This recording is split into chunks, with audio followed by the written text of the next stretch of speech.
selama utilitasnya itu baik, utilitasnya itu bagus, utilitas itu berkembang, berarti mereka akan punya fundamental yang bagus. Kripto-kripto yang mengarah kepada scam ini, mereka itu memberikan janji imbal hasil yang tidak masuk di akal.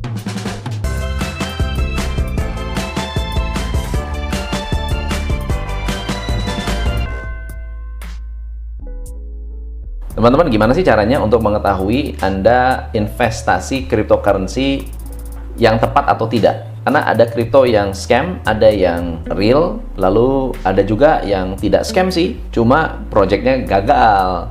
Nah, gimana cara kita bisa mengidentifikasi? Kita tanya praktisinya. Pak Yohanes, kita bahas mengenai tentang kripto scam. Kripto yang scam itu bisa nggak sih kita deteksi sebelum scam? Kita ikutan ya. Ya, sebelum kita gabung, tanda-tandanya ada atau tidak. Terus kemudian yang kedua adalah yang sering scam itu kan ICO. Betul. Dalam tanda kutip ya, scam itu kan bisa jadi memang niat ataupun memang proyeknya nggak ada atau proyeknya gagal. Apa pandangan Pak Yohanes mengenai crypto scam? Ya, jadi ini memang menyedihkan ya Coach ya. Jadi sesuatu sebenarnya yang luar biasa, tapi digunakan untuk hal-hal yang kurang baik.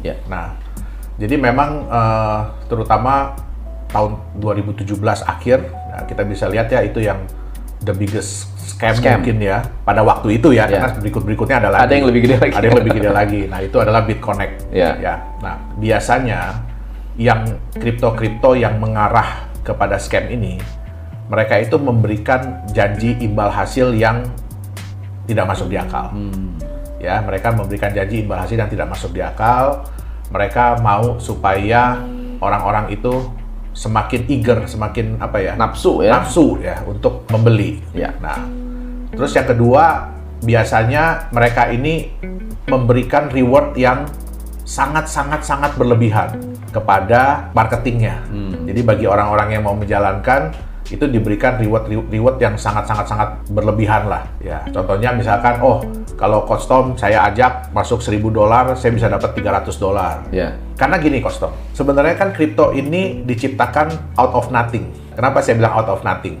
Kita cuma program, terus kalau memang itu koin adalah kita mining. Karena saya bilang sama Coach Tom, ya cuma 2 komputer aja bisa keluar kok koinnya. Nah, atau bahkan kita bikin token dalam hitungan jam. Cuma bikin smart contract, mungkin bisa copy paste dari orang punya, udah keluar tokennya. Terus bisa kita jual. Jadi out of nothing. Nah, pertanyaannya sekarang adalah sesuatu yang out of nothing ini apa jaminannya bisa menjadi besar? Kebanyakan mereka ini kan mengandalkan komunitas. Betul. Ya, untuk menjual koinnya. Mereka mengandalkan komunitas. Tapi kan kita bukan cuma berharap koin itu laku dijual sekarang. Kenapa? Karena yang paling bahaya adalah pada saat dia masuk di market. Benar. Nah, begitu dia masuk di market, apa yang akan terjadi? Bisa nggak dia bertahan? Bertahan, betul. Nah, bisa nggak dia mempertahankan harga? Biasanya koin-koin yang scam ini mereka mau secepat mungkin untuk masuk di market. Ya, kenapa? Karena market itu begitu udah masuk di market kan harga kita nggak bisa kontrol katanya. Ya kan? Ya itu bebas. Kita bisa lihat juga bahwa ya kebanyakan dari mereka ya itu awalnya nggak mau ketahuan identitasnya lah. Jadi mereka sebisa mungkin ya pakai perusahaannya di British Virgin Island lah, negara-negara yang nggak mungkin bisa kita verifikasi deh benar atau tidaknya. Mereka biasanya nggak menjalankan proyek real. Ya, mereka biasanya nggak menjalankan proyek real. Biasanya proyek-proyeknya pun proyek-proyek digital. Ya, yang paling banyak belakangan ini adalah mereka bilang mereka trading kripto. Itu yang lagi tren kemarin itu. Benar. Ya. Atau copy trading ya. Jadi hal-hal seperti ini ya sebenarnya kita harus lebih waspada sih. Ya kan, kita harus pelajari dulu white paper-nya. Nah, terus orang-orang yang ada di belakangnya. Ya, siapa sih mereka ini? Bisa nggak diverifikasi ini orangnya beneran ada apa enggak?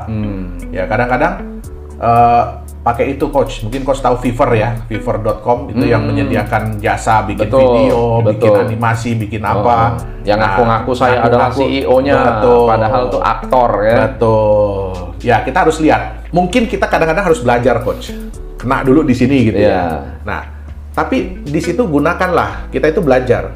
Ternyata yang kemarin ini tipenya begini, modelnya begini.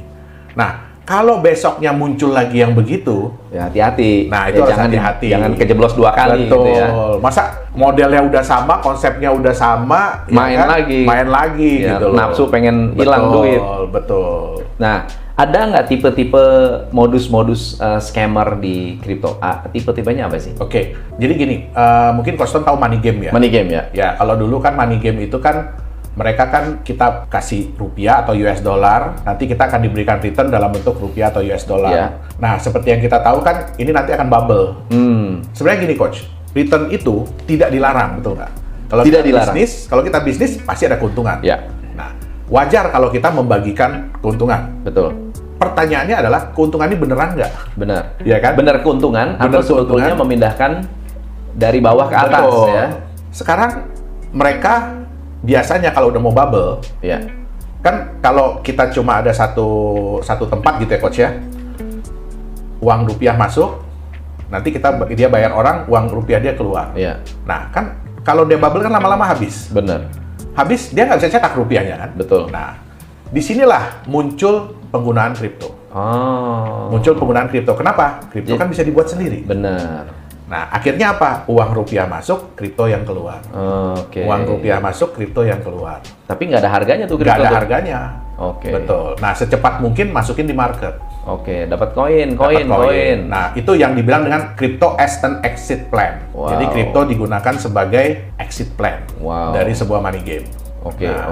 Terus kemudian, biasanya staking. Disimpan ya? Disimpan. Nah, itu biasanya disimpan harus dengan minimum berapa? Ya, jadi jangka waktunya ditentukan, nggak boleh rilis sampai berapa lama gitu ya. Nah, konsep staking ini sebenarnya ada, Coach, di kripto. Betul. POS, Proof of Stake. Sebenarnya ada, tapi perbedaan dari mereka begini. Proof of Stake yang sebenarnya, itu koin itu harus disimpan di wallet yang memang dedicated untuk aset tersebut. Iya, deposito lah. Betul. Itu di dunia sering disebut QT wallet atau kalau di Bitcoin namanya core wallet. Jadi memang wallet itu dikembangkan dari blockchain itu sendiri. Betul. Nah, biasanya yang fake ini, yang palsu ini, mereka nyimpennya di website. Nah, mereka nyimpennya di website. Nggak ada hubungan dengan wallet yang aslinya dari blockchain tersebut. Ada lagi tipe yang mereka bilang mereka trading. Ya, arbitrage. Nah, tapi ya ini agak sulit ya, maksudnya agak sulit dilihat, tapi kembali lagi yang itu tadi, profit yang mereka janjikan itu masuk di akal nggak? Terus yang kedua, seberapa transparan mereka terhadap profit tersebut? Kalau arbitrage itu kan berarti ada 2 sistem yang berjalan. Betul. Ya kan, harusnya. Tapi mereka kadang-kadang ngasih lihat, Coach, tapi cuma di satu sistem. Itu banyak sekali ya, mungkin saya kasih contoh ya, Coach ya. Dulu ada yang namanya Plus Token, ya, terus kemudian ada Cloud Token. Mereka tuh punya ciri-ciri yang mirip. Mereka dipromot oleh satu institusi atau satu organisasi yang sama. Nah, jadi ini satu organisasi mempromot mereka, scam yang pertama. Promot lagi yang kedua, scam. Nah, apa yang akan terjadi yang berikut-berikutnya? Ya. Atau sistem mereka dikembangkan oleh developer yang sama. Jadi itu sebenarnya udah semacam tanda-tanda. Misalkan kripto ini developernya siapa? Yang menjual siapa? Nah, itu kadang-kadang berbeda. Nah, itu pun harus hati-hati. Harus dipantau. Ya, harus dilihat dulu kayak apa. Ada nggak sih website yang sudah mengumpulkan data-data para scammer?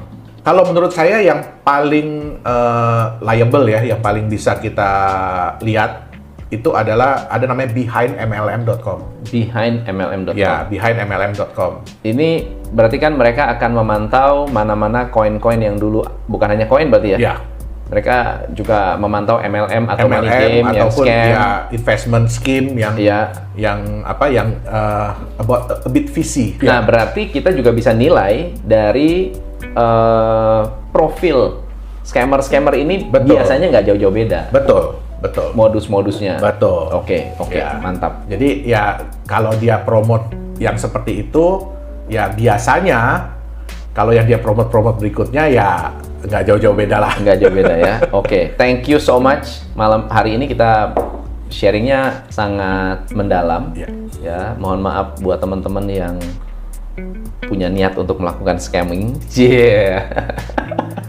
hati-hati, Anda akan ketahuan ya, cepat atau lambat. Ya.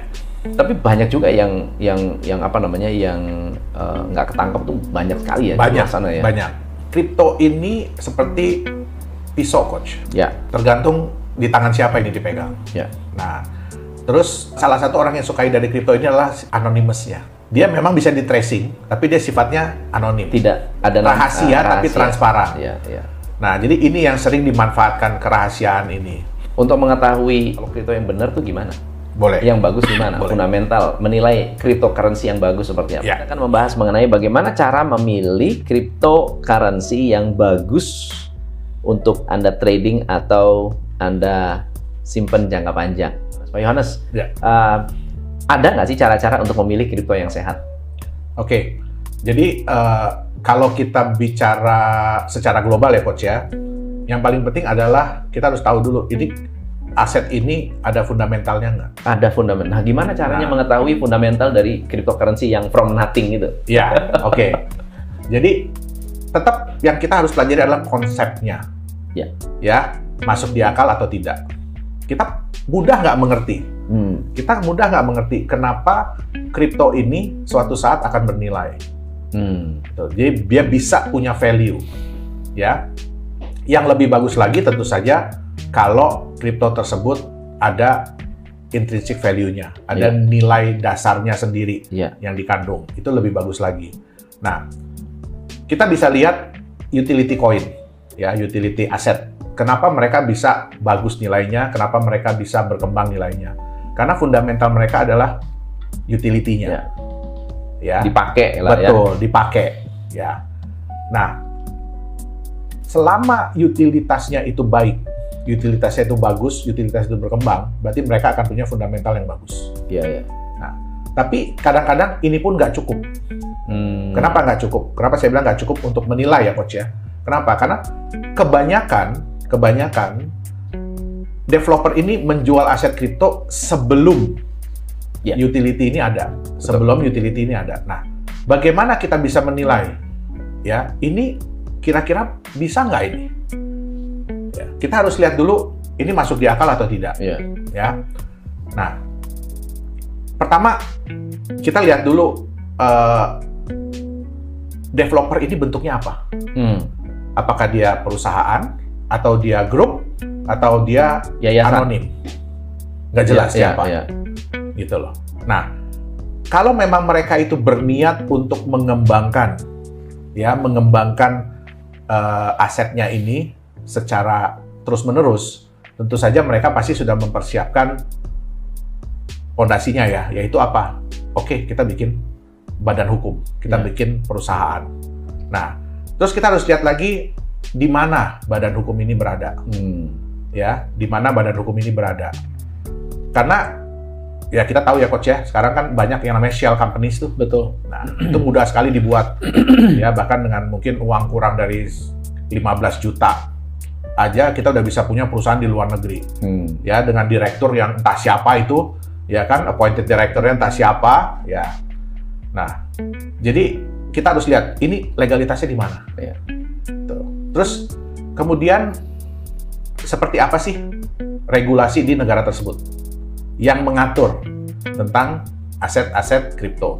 Ada nggak regulasinya udah? Ya kan? Nah, terus kita harus lihat lagi orang-orangnya di dalam. Ya, orang-orangnya di dalam. Nah, apakah orang-orang ini real atau enggak? Bisa kita lihat atau enggak? Ya. Saya ada beberapa kasus ya di mana itu semua orang-orang terkenal Coach ya yang muncul ya. Nah, itu orang-orang terkenal yang muncul. Nah, tapi failed. Ya, tapi failed. Ya. Kita nggak bilang scam ya. Tapi dia failed. Nah, itu kembali lagi kita nggak bisa cuma lihat orangnya, tapi kita harus lihat konsep dia. Ya, bisnis konsep dia. Jadi mau dibawa kemana ini kripto? Utility-nya nanti seperti apa? Ya, untuk kripto-kripto yang belum punya utilitas, sebelum, jadi dia udah ciptain asetnya, baru dia ciptain utilitasnya. Nah, kita harus lihat utilitas ini masuk di akal nggak? Contoh, ada yang bilang begini, nanti bisa dipakai untuk pembayaran, bahkan sampai pembayaran tol di Indonesia. Itu udah pasti nggak bisa. Ya, bahkan di Indonesia pun sebenarnya ya, kita nggak bisa. Saya nggak bisa nih bayar coach pakai US dollar gitu, nggak bisa, nggak boleh. Sekarang udah nggak bisa. Udah nggak bisa. Kenapa? Karena yang diterima hanya rupiah. Gitu. Jadi kita harus lihat dulu masuk di akal nggak. Ada yang bilang gini, nanti mau bikin mobil yang bisa terbang ke bulan gitu. Nah, mungkin nggak itu terjadi? Ya, nggak usah terbang ke bulan, terbang aja dulu deh. Naik 1 meter ya kan? Tentu bisa. Nah, jadi kembali lagi, ini too good to be true nggak? Iya. Ini cita-citanya ini berlebihan nggak gitu loh? Oke. Nah, terus ya, yang satu hal ya yang sangat kita sayangkan juga ya, transparansi itu belum ada di mana di dunia aset kripto. Terutama gini, kenapa sih kok failed? Kenapa proyeknya failed? Kenapa utility-nya failed? Nah, banyak developer kripto itu yang menciptakan FOMO ya pada saat menjual aset kriptonya. Ya, jadi biasanya kalau dulu coach dijualnya itu ada stage-stage-nya kan. Hari ini dijual cuma 100.000 di harga sekian. Terus naik. Terus orang masuk mau beli, nggak bisa. Ya kan, katanya udah habis dalam waktu hitungan sekian detik. Nah, nanti dilepas lagi sekian. Habis juga. Habis lagi, dilepas lagi sekian, habis lagi gitu. Pertanyaannya, siapa yang bisa memverifikasi bahwa ini benar-benar itu udah benar habis, betul. Nah, tidak ada. Ya kan? Jadi kalau sekarang kita mau bikin project dengan dana 10 juta dolar. Kita bikin begitu. Habis, tapi ternyata semuanya fake. Kebanyakan fake. Hanya untuk menciptakan FOMO aja. Nah, terkumpul 3 juta dolar. Kira-kira jalan nggak coach project-nya? Kalau duitnya 3 juta dolar sih. Butuh 10 juta, duit cuma 3 juta. Nggak mampu. Nah, habis jadinya kan. Nah, terus kita lihat lagi. Ya, ada yang biaya marketing yang disiapkan untuk menjual aset ini jauh lebih besar daripada biaya dia untuk menjalankan proyeknya sendiri. Iya. Nah, apakah itu masuk di akal? Artinya apa? Dia lebih mengutamakan image ya, branding ya. Orang yang jualan, coach. Benar. Karena orang yang jualan kalau dikasih komisi luar biasa, ya kan? Itu aja rasa coklat, coach. Betul. Ya kan? Nah, jadi dia bukan mengutamakan daripada proyeknya sendiri. Ya. Itu udah kayak money game, the next money game. Betul. Sebenarnya. Nah, jadi kita sebenarnya paling utama adalah melihat konsepnya dulu. Ya. Ini masuk di akal nggak sih?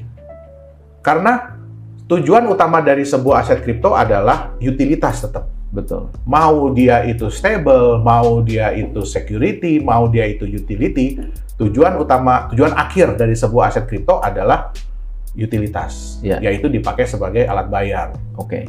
Nah, tapi kalau harganya nggak bisa dijaga, naik turun kayak roller coaster, ya atau naik turun terus tiduran, terus lama, lama banget. Nah, siapa yang mau berani menerima? Bener. Itu dia.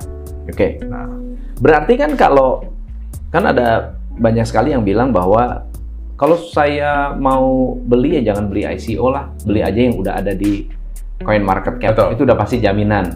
Bener nggak sih? Sudah jaminan masuk CoinMarketCap, sudah garansi pasti bagus. Oke. Jadi CoinMarketCap itu dia itu melisting. Ya, dia itu memberikan daftar kripto-kripto yang saat ini ada. Ya, belum tentu juga mereka udah masuk di pasaran, tapi yang saat ini ada. Nah, mereka itu cuma melihat, ya, oh, ini datanya nih yang dikasih lihat, ini datanya ada koinnya sekian, apa semua. Tapi itu pun sebenarnya di-input manual. Data-data itu di-input manual oleh developer. Nah, pertanyaannya apakah garansi bahwa itu koin proven? Tidak. Kita bisa lihat banyak kripto-kripto, terutama tahun 2017 tuh, yang scam-scam. Wah, mereka pun masuk di CoinMarketCap. mereka masuk. Bahkan yang BitConnect itu kan 5 besar. 5 besar. Nah, tapi apakah itu membuktikan bahwa itu proyeknya bagus, apanya bagus? Enggak. Karena mereka tidak melakukan verifikasi itu. Benar. Itu dia. Jadi tetap ya kita yang harus memverifikasi diri kita sendiri. Benar. Ya. Ada mitos-mitos nggak tentang kripto yang bagus itu apa? Tadi salah satunya tuh masuk ke CoinMarketCap, ya. Atau masuk Indodax berarti udah pasti bagus. Ya. Jadi ya banyak yang bilang, wah kalau koin udah di market itu udah pasti bagus gitu.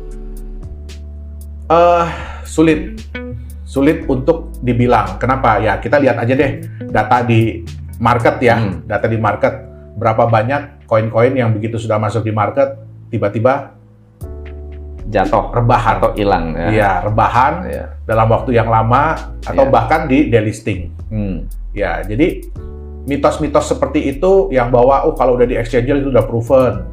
Ya, bahwa kalau udah di exchanger dia sudah punya udah punya transaksi.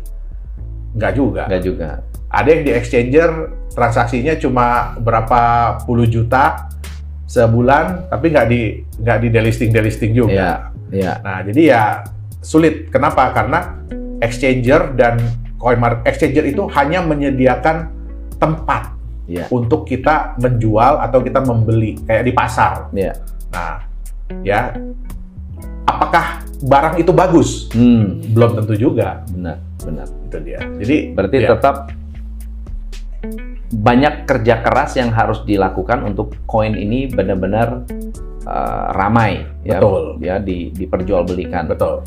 Lalu kalau gitu fundamental lain yang bisa kita nilai dari sebuah kripto itu selain dari white paper, kemudian utility, dari segi developer, apalagi sih yang harus diperhatikan? Oke. Sebenarnya kalau kita balik nih coach, ya kita kan tujuan dari kita membuat aset kripto itu kan namanya kan cryptocurrency. Iya. Ya kan. Nah, kita kan ingin menciptakan uang sebenarnya. Nah, saya pernah nonton juga video coach kok tentang sejarah uang. Nah, jadi kalau menurut saya pribadi juga, saya tuh sangat setuju dengan konsep bahwa uang itu di backup oleh sesuatu. Iya. Di backup oleh emas. Oke. Ya. Jadi kita tahu bahwa di dunia kripto itu ada resiko. Ya, resikonya apa? Kehilangan nilai. Benar. Bahkan bisa seluruhnya. Nah, bagaimana caranya supaya uang kripto ini jangan sampai deh nilainya itu sampai 0, jangan deh. Ya. Nah, tentu saja ya kita ada backupnya lebih baik. Nah, yang kita tahu juga bank-bank sentral kan bilang, oh iya mata uang kita nggak tergantung dengan emas. Tapi kenapa mereka masih simpan emas? Iya, benar. Bahkan nambah terus malah, iya kan? Kenapa? Ya karena itu juga sebenarnya bukan membackup uangnya mungkin, tapi membackup kekayaan dari negaranya, kemampuan dari negaranya untuk menjamin mata uangnya. Iya. Nah, terus yang kemudian adalah kita harus lihat proyeknya. Proyeknya itu yang sebenarnya tadi masuk di akal nggak sih? Ya. Mungkin nggak sih proyek ini dilakukan? Ada nggak sih proyek yang bisa di-verify? Ya. Kan banyak sekali orang yang bilang, wah proyeknya akan begini, wah semuanya itu muluk-muluk banget. Betul. Ya kan? Betul. Muluk-muluk luar biasa, tapi tidak bisa di-verify. Betul. Ada nggak sih yang proyeknya bisa di-verify dan juga yang bersifat, let's say, offline, bukan online? Ada nggak? Sebenarnya ada. Nah, tapi ya karena aset kripto ini kebanyakan kan dikembangkan oleh orang-orang digital. Ya, jadi sayangnya kebanyakan ini proyek-proyeknya pun proyek-proyek digital. Oke. Tapi bukan berarti tidak bisa. Bukan berarti tidak bisa sebenarnya. Karena proyek itu kan kita bisa jalankan apa aja sebenarnya. Ya, untuk menambah, meningkatkan nilai value dari si aset itu. Yeah. Kenapa? Kalau kita bisa memberikan jaminan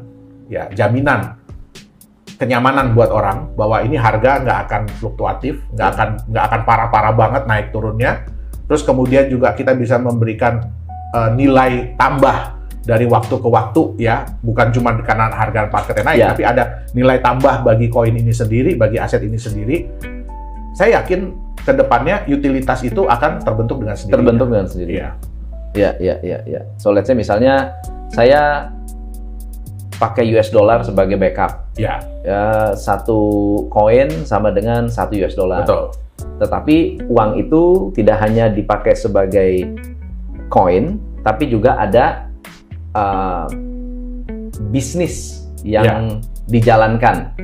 Dan ternyata ketika bisnisnya untung, US dollarnya bisa bukan hanya dijadikan sebagai backup, tapi ditambahkan di dalam per koinnya itu. Itu saya rasa akan juga membantu orang untuk menyimpan. Betul. Jadi kalau jumlah backup ini bisa kita tambah, ya tentu saja kan ini juga akan nilai marketnya juga pasti akan tinggi. Kenapa? Karena orang melihat potensinya ke depan. Nah, problem dari stable coin karena mereka di backup 1 by 1, 1:1. Ya kan? Jadi 1 USDT itu nggak mungkin nanti di backup 1,1 US dollar, 1,2 US dollar, 1,3 nggak. Dia tetap hanya akan di backup oleh 1 US dollar. Jadi harganya USDT ini pun nggak akan jauh-jauh dari 1 US dollar. Biasanya cuma plus minus 1-2% itu aja. Koin-koin apa yang dipegang saat ini? Kebetulan ya kita ini dari Nagaya kan developer crypto coin.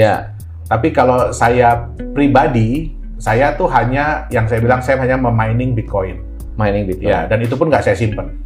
Jadi begitu dapat hasil langsung saya jual, dapat hasil saya langsung jual. Itu dia. Oke.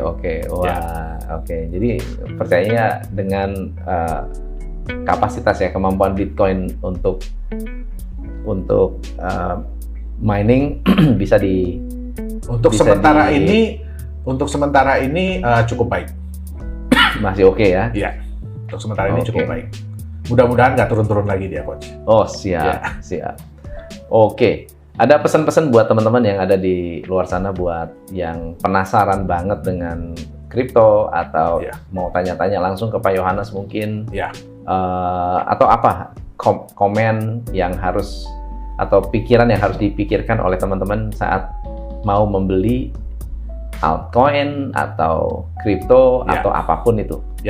Jadi buat teman-teman semua ya, kita harus tahu dulu sebenarnya kita ini siapa, apa sih kapasitas kita, ya apakah kita ini ingin mencari profit keuntungan dalam jangka pendek atau jangka panjang, kalau memang kita untuk jangka pendek, ya mungkin teman-teman bisa membekali diri dengan ilmu trading sebelum memutuskan untuk beli dan jual aset kripto.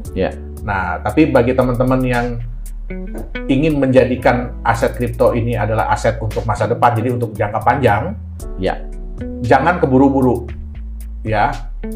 jangan gambling, tapi pelajari baik-baik konsep-konsep ini. Apalagi yang mau beli koin-koin di ICO, pelajari baik-baik konsep dari aset kripto tersebut.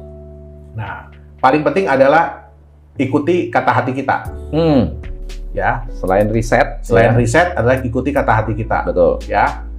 Ini masuk di akal nggak? Ini mungkin nggak bisa terjadi. Ya kan? Semakin mudah Anda mengerti tentang konsepnya, semakin banyak orang juga akan mengerti. Benar. Kenapa? Karena kedepannya yang dibutuhkan itu adalah permintaan yang akan meningkat. Jadi kalau semakin orang banyak mengerti, permintaan ke depan, permintaan di masa depan pasti juga akan meningkat. Nah, jadi saran saya adalah jangan keburu-buru, pelajari baik-baik sebelum Anda memutuskan masuk di aset kripto. Itu dia. Atau Anda mau jadi miner juga boleh. Boleh. Banyak sekali sekarang platform-platform yang bisa memberikan Anda kalau pengen belajar karena namanya investasi itu tentu ada risiko, tapi kadang-kadang belajar terbaik adalah dengan melakukan kesalahan. Betul. Tapi yang harus diukur kesalahannya. Dan jangan berulang. Jangan diulang-ulang. Jangan diulang-ulang. Oke. Thank you, Pak Yohanes. Thank you so much. Sama-sama. Next time kita sharing-sharing lagi. Nah, kalau ada pertanyaan, tulis di komen. Nanti saya akan kumpulkan. Mudah-mudahan Pak Yohanes bersedia lagi untuk kita undang sharing tentang kripto. Siap. Oke, Siap. thank you Pak Yohanes. Thank you, Coach. Sampai ketemu lagi. Sampai ketemu. Next time, saya Tom MC Ifles, salam pencerahan. Halo semuanya, selamat datang di Nagaya Family Tim Benilu. Perkenalkan, nama saya Mr. Benilu. Bergabunglah bersama kami, Tim Benilu, the biggest team in Nagaya. Orang cerdas, pilih Nagaya. We are Nagaya Family, nagayakan Indonesia, viralkan Nagaya.